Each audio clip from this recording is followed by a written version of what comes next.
तिची म्हणा काय रे ते नव साहेब आव त्या रस्त्याचं काय करणार आहे का नाही. आव जवळ जवळ अक्षरशः चाळण घोळणा झाऱ्या सगळे झाले त्या रस्त्याचं.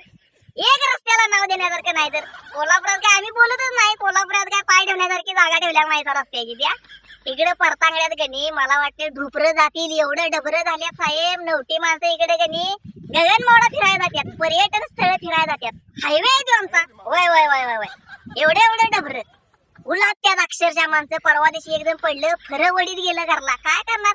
अव गोरगरीबाला कोण वालाय का सांगा बघू. एक तर हातावरची पोटा आमची इकडे तिची म्हणा कसं तरी आम्ही रोजगार करून जगायचं बघतोय. दवाखान्याचा खर्च परवडते का सांगा बघू. गेलं की तिथे झोप उठ एक्सरे काढ टाकं घाल जोडून घाल बार घाल एवढंच चालू असते साहेब. परवडत नाही आम्हाला खर्च. त्या डबऱ्याच्या साईडला गणी दगड गोटा आणून वचून ठेवल्यात. मला वाटते जवळ जवळ महिनाभर गणी तसंच म्हटल्यात घुमलं ते. अहो त्यात घालाय सांगा. ते घातल्याशिवाय आम्हाला तुळतुळीत रस्ते नकोत. तुम्ही करायला सगळे मान्य आहे. मागे सगळे रस्ते तुम्ही झाडं कापून गणी चांगले चांगले रस्ते केलायचा.